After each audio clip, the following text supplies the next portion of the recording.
నమస్తే welcome to focus. అప్పుడు operation Sindoor, ఇప్పుడు కూడా ఆపరేషన్ సింధూరే. అది సరిహద్దుల్లో, ఇది స్టేడియంలో. రెండిట్లోనూ మనదే విజయం, మన త్రివర్ణ పతాకానిదే సంబరం. అవును, దుబాయ్ వేదికగా జరిగిన ఆసియా కప్ ఫైనల్స్ లో పాకిస్తాన్ ను తుక్కుతుక్కుగా చిత్తుగా ఓడించింది టీమిండియా. నరాలు తెగే ఉత్కంఠభరిత మ్యాచ్ లో పొరుగు దేశానికి చుక్కలు చూపించింది. అన్ని మ్యాచ్ల్లోనూ శర్మ చెలరేగిపోతే అత్యంత కీలకమైన ఫైనల్లో వర్మ అదరహో అనేలా ఆడాడు. భారత్కి విజయాన్ని అందించాడు. ఆసియా కప్ 2025 విజేత భారత్. బౌలింగ్లో ఎగబడ్డారు, బ్యాటింగ్లో మాత్రం మనోళ్ళు కాస్త తడబడ్డారు. కానీ పడిలేచిన కెరటంలా దూసుకొచ్చారు. ఆసియా కప్ విజేతగా చిరస్మరణీయ విజయాన్ని నమోదు చేశారు. No shake hands, no trophy receive, only shaking మూమెంట్స్తో పాకిస్తాన్ను షేక్ చేశారు టీమిండియా ప్లేయర్స్. నాడు సరిహద్దుల్లో, నేడు పిచ్ పై ఆపరేషన్ సింధూర్. పాకిస్తాన్ను చిత్తుగా ఓడించిన భారత్, ఆసియా కప్ విజేతగా నిలిచిన టీమిండియా. హై వోల్టేజ్ మ్యాచ్లో విజయకేతనం. భారత్కు విజయ తిలకం దిద్దిన తెలుగోడు. దేశవ్యాప్తంగా అంబరాన్ని తాకిన సంబరాలు. ట్రోఫీ సెరమనీలోనూ కీలక పరిణామాలు. పాక్ మంత్రి, ఏసీసీ చైర్మన్ నుంచి ట్రోఫీ స్వీకరణకు భారత్ నిరాకరణ. No shake hands, only shaking moments. బంతి నుంచి ట్రోఫీ వరకు అణువణువునా ఆపరేషన్ సింధూర్ స్ఫూర్తి. నిజంగా ఇది ఆసియా కప్లో ఆపరేషన్ సింధూర్. పెహల్గాం దాడికి ఆటలోనూ ప్రతీకారం. పాకిస్తాన్ ఉగ్రమూకలను, ఉగ్ర సైన్యాన్ని ఆపరేషన్ సింధూర్లో వెంటాడి తరిమి కొడితే, దుబాయ్ వేదికగా జరిగిన ఆసియా కప్లోనూ అదే స్ఫూర్తితో వేటాడి మట్టి కరిపించాం. పిచ్పై సాగిన యుద్ధంలోనూ విజేతగా నిలిచాం. వరుసగా 9వ ఆసియా కప్ విన్నర్గా ట్రోఫీ ఎగరవేశాం. వేటలోనూ ఆటలోనూ దమ్ము చూపాం, దుమ్ము రేపాం. పాకిస్తాన్కు చుక్కలు చూపించాం. షేక్ హ్యాండ్స్ లేకుండా, ట్రోఫీ తీసుకోకుండా క్రికెట్ ద్వారా పాకిస్తాన్ కుటిల నైతికతను దెబ్బకొట్టాం. విజయం సాధించినా వినమ్రంగా వ్యవహరించి పెహల్గా మృతులకు ఘనమైన నివాళి అర్పించారు. బాధిత కుటుంబాలకు ఎనలేని ధైర్యాన్నిచ్చారు. ఉగ్రవాదంపై భారత్ ఎంత కఠినంగా ఉందో ఆట ద్వారానూ నిరసన తెలిపి ప్రపంచవ్యాప్తంగా చర్చనీయాంశం చేశాం. ఆసియా కప్లోనూ ఆపరేషన్ సింధూర్ను కంటిన్యూ చేశామని చాటి చెప్పాం. పాక్ బ్యాటర్లపై మన బ్రహ్మోస్ కుల్దీప్ యాదవ్. పాకిస్తాన్ బౌలర్లపై మన సుదర్శన చక్రం తిలక్ వర్మ. క్షిపణుల్లాంటి బుమ్రా బంతులకు పాక్ విలవిల. ఆటగాళ్లే సైనికులు, బ్యాటే AK-47, బంతులే మిసైల్స్. క్రికెట్లోనూ పెహల్గాం ప్రతీకారాన్ని తీర్చుకున్న భారత బ్యాటర్లు. పెహల్గాం దాడితో ఆపరేషన్ సింధూర్ చేపట్టి మన వీర సైనికులు పాకిస్తాన్ ఉగ్ర సైన్యాన్ని ఎలా చిత్తు చేశారో, అదే స్ఫూర్తితో పాకిస్తాన్ బ్యాటర్లు, బౌలర్లపై చెలరేగి ఆడారు భారత ఆటగాళ్లు. బ్యాటునే ఏకే ఆయుధంగా భావించి పాకిస్తాన్ బౌలర్లను తుక్కు చేశారు. మన బౌలర్లు బ్రహ్మోస్ క్షిపణుల్లాంటి బంతుల్ని విసిరి పాకిస్తాన్ బ్యాటర్లను పెవిలియన్కు పరిగెత్తేలా చేశారు. దుబాయ్ వేదికగా జరిగిన ఆసియా కప్ T20 ఫైనల్ ప్రతిక్షణం నరాలు తెగే ఉత్కంఠగా సాగింది. ఫైనల్ మ్యాచ్, అందులోనూ భారత్ పాక్ మ్యాచ్ అంటే అసలు సిసలు మజా ఇలా ఉంటుంది అనేలా దుమ్ము రేపింది. ఈ టోర్నీలో అసలు పరాజయమే లేకుండా జైత్రయాత్ర సాగిస్తున్న టీమిండియా ఒకానొక దశలో ఫైనల్లో ఓడిపోతుందా అనేలా డౌట్స్ రైజ్ అయినా వాటన్నింటినీ బద్దలు కొట్టేసి ట్రోఫీని పట్టేసింది. పాకిస్తాన్ జట్టుపై 5 వికెట్ల తేడాతో నెగ్గింది టీమిండియా. మొదట మన బౌలర్లు వీర లెవెల్లో విసిరిన బంతులకు 19.1 ఓవర్లలోనే 146 పరుగులకే చాప చుట్టేసింది పాకిస్తాన్. 147 పరుగుల టార్గెట్తో బరిలోకి దిగిన భారత్ 19.4 ఓవర్లలో 5 వికెట్లు కోల్పోయి లక్ష్యాన్ని ఛేదించింది. 53 బంతుల్లో 3 4లు 4 6లతో 69 పరుగులు చేసిన తిలక్ వర్మ ఒంటి చేత్తో భారత్ను గెలిపించాడు. సంజు శాంసన్, శివం దూబేలు మెరుపులు మెరిపించి జట్టుకు విజయ తిలకం దిద్దారు. మొదట టాస్ గెలిచి బౌలింగ్ తీసుకుంది భారత్.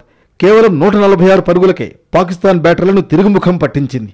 పాక్ ఓపెనర్లు సాహిబ్ జాదా ఫర్హాన్ 57 పరుగులు, ఫకార్ జమాన్ 46 రన్స్తో సవాల్ విసిరారు. దీంతో పాకిస్తాన్ భారీ స్కోర్ కొట్టడం ఖాయమని అందరూ అనుకున్నారు. ఇలాంటి టైంలోనే భారత స్పిన్నర్లు మ్యాచ్ను కీలక మలుపు తిప్పారు.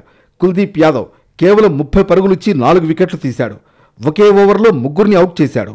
దీంతో పాక్ 19.1 ఓవర్లలోనే 146 పరుగులకు ఆలౌట్ అయింది. వరుణ్ చక్రవర్తి, అక్షర్, బుమ్రా తలో 2 వికెట్లు తీశారు. భారత లక్ష్యం 147. టీమిండియా బ్యాటింగ్ లైనప్కు ఇది సింపుల్ టార్గెట్. అయితే మన ఓపెనర్లు షాక్ ఇచ్చారు. టోర్నీలో సూపర్ ఫామ్లో ఉన్న అభిషేక్ శర్మ 5 అంటే 5 రన్స్ చేసి 2వ ఓవర్లోనే అవుట్ అయ్యాడు. తర్వాత క్రీజులకు వచ్చిన సూర్యకుమార్ యాదవ్, షహీన్ ఆఫ్రిదీ బౌలింగ్లో సల్మాన్ ఆఘాకు క్యాచ్ ఇచ్చి పెవిలియన్ చేరాడు. 20 పరుగుల దగ్గర గిల్ రూపంలో 3వ వికెట్ పోయింది. దీంతో ఒక్కసారిగా డీలా పడిపోయింది భారత్.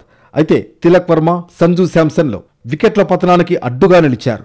కీలకమైన భాగస్వామ్యం నెలకొల్పి మళ్లీ జోష్ నింపారు. 10 ఓవర్లకు భారత్ స్కోర్ 58 రన్స్కు రీచ్ అయింది. ఇక ఇద్దరే జట్టుకు విజయం అందిస్తారని భావిస్తున్న టైంలో సంజు శాంసన్ ఒక చెత్తబంతిని కొట్టి క్యాచౌట్ అయ్యాడు. తర్వాత స్కోర్ బోర్డు చాలా నెమ్మదిగా కదిలింది. రిక్వైర్డ్ రన్ రేట్ పెరుగుతూ పోయింది. భారత శిబిరంలో టెన్షన్ కూడా పైకి ఎగబాకింది. కానీ 15వ ఓవర్లో తిలక్ వర్మ పూనకం వచ్చినట్లుగా ఆడాడు. 6లు 4లతో వీరబాదులు బాదాడు. అయినా పాక్ బౌలర్లు పకడ్బందీగా బౌలింగ్ చేయడంతో సింగిల్స్ ఎక్కువయ్యాయి. 17వ ఓవర్లో కేవలం 6 పరుగులే రావడంతో మ్యాచ్ సస్పెన్స్ థ్రిల్లర్ను తలపించింది. 18వ ఓవర్ లాస్ట్ బాల్కు దూబే 6 బాదడంతో ఒక్కసారిగా జోష్ పెరిగింది. 19వ ఓవర్లో చివరి బంతికి దూబే భారీ షాట్ కొట్టగా షహీన్ ఆఫ్రిది బౌండరీ దగ్గర క్యాచ్ అందుకున్నాడు. ఈ ఓవర్లో కేవలం 7 పరుగులే వచ్చాయి. దీంతో సమీకరణం 6 బంతుల్లో 10 పరుగులుగా మారింది. తొలి బాల్కు 2 పరుగులు రాగా రెండో బంతిని తిలక్ 6గా చితక్కొట్టాడు. 4వ బంతికి రింకు సింగ్ 4 కొట్టడంతో భారత్ గ్రాండ్ విక్టరీ సాధించింది. తడబడుతూనే పుంజుకుని ఆసియా కప్ విజేతగా నిలిచింది. ఈ ఆసియా కప్లో ఆడిన అన్ని మ్యాచ్ల్లోనూ విజయం సాధించింది భారత్. అలాగే 3 సార్లు పాకిస్తాన్ను చిత్తుగా ఓడించింది. 9వసారి ఆసియా కప్ను సొంతం చేసుకుంది. దీంతో భారత్లో సంబరాలు మిన్నంటాయి. వీధుల్లోకి వచ్చి జనం సెలబ్రేట్ చేసుకున్నారు. ఆసియా కప్లో ఒక్క మ్యాచ్ కూడా ఓడిపోలేదు. పాకిస్తాన్తో జరిగిన 3 మ్యాచ్ల్లోనూ మనదే విజయం. కుల్దీప్ యాదవ్, అభిషేక్ శర్మ ఎన్నో కొత్త రికార్డులను నెలకొల్పారు. అయితే అందరికంటే వెరీ స్పెషల్గా ఫైనల్లో తిలక్ వర్మ దుమ్మురేపాడు. తిలక్ ఆడిన స్టైల్, జట్టును విజయ తీరాలకు నడిపించిన తీరు అందరి చేత శభాష్ అనిపించుకుంటోంది. ఆసియా కప్ ట్రోఫీని అత్యధిక సార్లు సొంతం చేసుకుంది టీమిండియానే. 2025లోనూ విజేతగా నిలవడంతో ఏకంగా 9 సార్లు ట్రోఫీని సొంతం చేసుకున్నట్లయింది. భారత్ తర్వాత శ్రీలంక అత్యధికంగా 6 సార్లు ఛాంపియన్గా నిలిచింది. 2 సార్లు మాత్రమే గెలిచి 3వ స్థానంలో ఉంది పాకిస్తాన్. టీమిండియా ఇప్పటి వరకు 7 సార్లు వన్డే ఫార్మాట్లో, 2 సార్లు T20 ఫార్మాట్లో, మొత్తంగా 9 సార్లు ఆసియా కప్ విన్నర్గా నిలిచింది. 1988, 90, 91, 1995లో వరుసగా 3 సార్లు టీమిండియా ఆసియా కప్ను కైవసం చేసుకుని హ్యాట్రిక్ కొట్టింది. 1984లో ఆసియా కప్ మొదలైంది. తొలి ఎడిషన్లో కేవలం 3 జట్లే టోర్నమెంట్లో దిగాయి. భారత్తో పాటు పాకిస్తాన్, శ్రీలంక జట్లు అప్పుడు తలపడ్డాయి. అప్పుడు భారత్, శ్రీలంక ఫైనల్కు అర్హత సాధించాయి. ఇక రెండో ఎడిషన్లో 1986లో అప్పటి పరిస్థితుల కారణంగా భారత్ టోర్నీకి దూరంగా ఉంది. తర్వాత 1991లో పాకిస్తాన్ ఆడలేదు. ఇక ఆ తర్వాత భారత్, పాకిస్తాన్ జట్లు ఒకేసారి ఫైనల్కు చేరుకోలేదు. టీమిండియా 11 సార్లు ఫైనల్కు చేరుకున్నా అప్పుడు ప్రత్యర్థిగా పాక్ లేదు. 12వసారి అంటే ఇప్పుడు జరిగిన ఆసియా కప్ ఫైనల్లోకి ప్రవేశించిన భారత్ చేతిలో చిత్తుగా ఓడిపోయింది. ఆసియా కప్ ఫైనల్స్కు 12 సార్లు చేరిన భారత్ తాజా విజయంతో 9 సార్లు టైటిల్ విజేతగా నిలవగా 3 సార్లు రన్నరప్గా నిలిచింది. ఆసియా కప్ మొదటిసారి 2016లో T20 ఫార్మాట్లో జరిగింది. T20 ఫార్మాట్లో జరిగిన తొలి ఆసియా కప్ను MS ధోని కెప్టెన్సీలోని టీమిండియా కైవసం చేసుకుంది. మధ్యలో 2018లో తిరిగి వన్డే ఫార్మాట్లో నిర్వహించారు. అనంతరం 2022లో మళ్లీ T20 ఫార్మాట్లో జరిపారు. 2023లో వన్డే ఫార్మాట్లోనే నిర్వహించారు.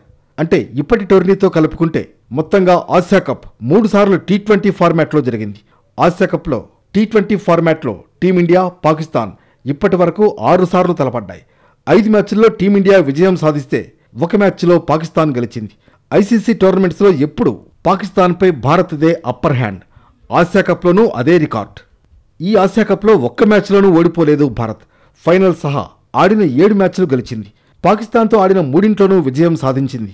వరుసగా యుఏఈ, పాక్, ఒమన్, పాకిస్తాన్, బంగ్లాదేశ్, శ్రీలంక పాకిస్తాన్పై విక్టరీ కొట్టింది.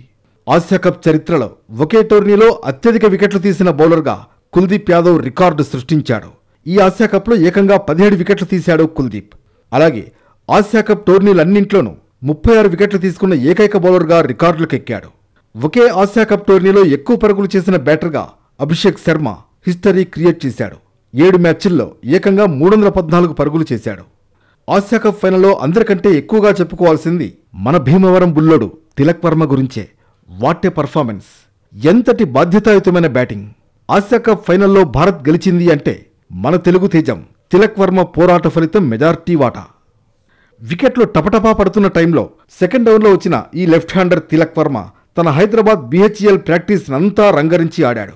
అభిషేక్ ఫైనల్లో విఫలమైన, సూర్య నిరాశపరిచిన వర్మ మాత్రం ధీటుగా ఆడాడు. 20 పరుగులకే 3 కీలక వికెట్లు పడినప్పుడు గ్రౌండ్లోకి ఎంటర్ అయ్యాడు. వచ్చి రాగానే బ్యాట్తో పాకిస్తాన్ బౌలర్లకు చుక్కలు చూపించాడు. తన ముందరే కీ బ్యాటర్లందరూ అవుట్ అవుతున్నా మ్యాచ్పై ఆశలు ఎక్కడో మిణుకుమిణుకుమంటున్న సమయంలో పద్ధతిగా ఒద్దికగా ఆడాడు. టఫ్ బాల్కు సింగిల్స్ తీస్తూ చెత్త బాల్ను బౌండరీ లైన్ దాటిస్తూ రన్ రేట్ పడిపోకుండా దూకుడుగా ఆడాడు. అవతలి స్ట్రైక్లో బ్యాటర్లు పెవిలియన్కు చేరుతున్నా ఏమాత్రం అదరకుండా తనకే ఎక్కువ స్ట్రైక్ వచ్చేలా చేసుకుని స్కోర్ బోర్డును పరుగులు పెట్టించాడు. ఆపత్కాలంలో అందులోనూ పాకిస్తాన్తో హోరాహోరీ మ్యాచ్లో జట్టుకు చిరస్మరణీయ విజయాన్ని అందించాడు. వర్త్ వర్మ వర్తు అనేలా ఆడాడు తిలక్ వర్మ. భారత్కు భవిష్యత్ ఆశాకిరణంలా కనిపిస్తున్నాడు. వికెట్ కాపాడుకుంటూనే స్కోర్ బోర్డును పరుగులు పెట్టించే నేర్పు ఓర్పు తిలక్ వర్మ సొంతం. అందుకే అత్యంత పకడ్బందీగా భారత్కు విజయ తిలకం దిద్దాడు. ఇప్పుడు దేశమంతా తిలక్ వర్మను కీర్తిస్తోంది. పాకిస్తాన్ వైపు మొగ్గుతున్న మ్యాచ్ను ఇటువైపు లాగేసి విజయ తిలకం అద్దాడని ప్రశంసిస్తోంది. షేక్ హ్యాండ్స్ ఇవ్వలేదు, ట్రోఫీ తీసుకోలేదు, కలిసి మాట్లాడలేదు. ఆసియా కప్ వేదికగా సరికొత్త రీతిలో ఉగ్రదేశానికి నిరసన తెలిపింది ఇండియా. ఆఖరికి పాకిస్తాన్ మంత్రి నుంచి ట్రోఫీ అందుకోకుండా వదిలేసింది. అయినా సంబరాలు అంబరాన్ని తాకేలా చేసింది. ఏకంగా టోర్నీనే బాయ్కట్ చేయాలన్న డిమాండ్లు వినిపించినా పాకిస్తాన్ను ఓడించి నైతికంగా దెబ్బకొట్టి అన్ని రకాలుగా కరివేపాకులుగా తీసి పారేసి ఒక రకంగా అంతర్జాతీయంగా పాకిస్తాన్ నైతికతను బజారుగీడ్చారు అన్న ప్రశంసలు అందుకుంది భారత్. ఆసియా కప్ ప్రెజెంటేషన్ సెరమనీలో కీలక పరిణామం చోటు చేసుకుంది. పాక్ మంత్రి, Asia cricket council chairman Mohsin Naqvi చేతుల మీదుగా ట్రోఫీని తీసుకునేందుకు నిరాకరించారు టీమిండియా ప్లేయర్స్. నఖ్వీ చేతుల మీదుగా మెడల్స్ గానీ ట్రోఫీ గానీ అందుకునే ప్రసక్తే లేదని స్పష్టంగా చెప్పిన టీమిండియా మేనేజ్మెంట్. అయినా పాకిస్తాన్ మంత్రి ట్రోఫీ పట్టుకుని స్టేజ్ పైనే ఉండడంతో మన ప్లేయర్లు ఇలా పచ్చిక మైదానంలో కూర్చుని మిన్నకుండిపోయారు. చివరికి ప్రెజెంటేషన్ సెరమనీలో ట్రోఫీని తీసుకోలేదు భారత్. కానీ తీసుకున్నట్లు సంబరాలు మాత్రం చేసుకుంది. ఇదిగో ఇలాగా. ఆసియా కప్ పాకిస్తాన్తో జరిగిన 3 మ్యాచ్ల్లోనూ ఇలాగే భిన్నంగా వ్యవహరించింది భారత్. మైదానంలో ఎప్పుడూ ఒక స్పోర్టివ్ స్పిరిట్ చూపే భారత్ ఈసారి మాత్రం పెహల్గాం ఉగ్రదాడికి నిరసనగా పాకిస్తాన్ను పూచిక పుల్లలా తీసి పారేసింది. టాస్ దగ్గర నుంచి ఆట ముగిసే వరకు తెలియని గాంభీర్యం బ్యాక్ ఎండ్లో రన్ అయింది. టాస్కు వచ్చినప్పుడు కానీ మ్యాచ్ ముగిశాక కానీ పాక్ ఆటగాళ్లతో మనవాళ్లు హ్యాండ్ షేక్ ఇవ్వలేదు. కనీసం ఐ కాంటాక్ట్ కూడా ఇవ్వలేదు. వాళ్లతో ఎడమొహం పెడమొహం లాగే ఉన్నారు. ఇదే ట్విట్టర్లో ట్రెండ్ అయింది. నో హ్యాండ్ షేక్ హ్యాష్ట్యాగ్ పేరుతో నెటిజన్లు కామెంట్ల వర్షం కురిపించారు. టాస్ సమయంలో టీమిండియా కెప్టెన్ సూర్యకుమార్ యాదవ్ పాక్ సారథి సల్మాన్ ఆఘాను పట్టించుకోకుండా వెళ్లిపోయాడు. మ్యాచ్ ముగిసిన తర్వాత కూడా భారత జట్టు ఇదే పంథా అనుసరించింది. పాక్ ప్లేయర్లు షేక్ హ్యాండ్ ఇచ్చే ప్రయత్నం చేసినట్లు కనిపించగా భారత ఆటగాళ్లు మాత్రం ఇందుకు విముఖత వ్యక్తం చేశారు. దీంతో పాక్ క్రికెట్ బోర్డు రచ్చకెక్కింది.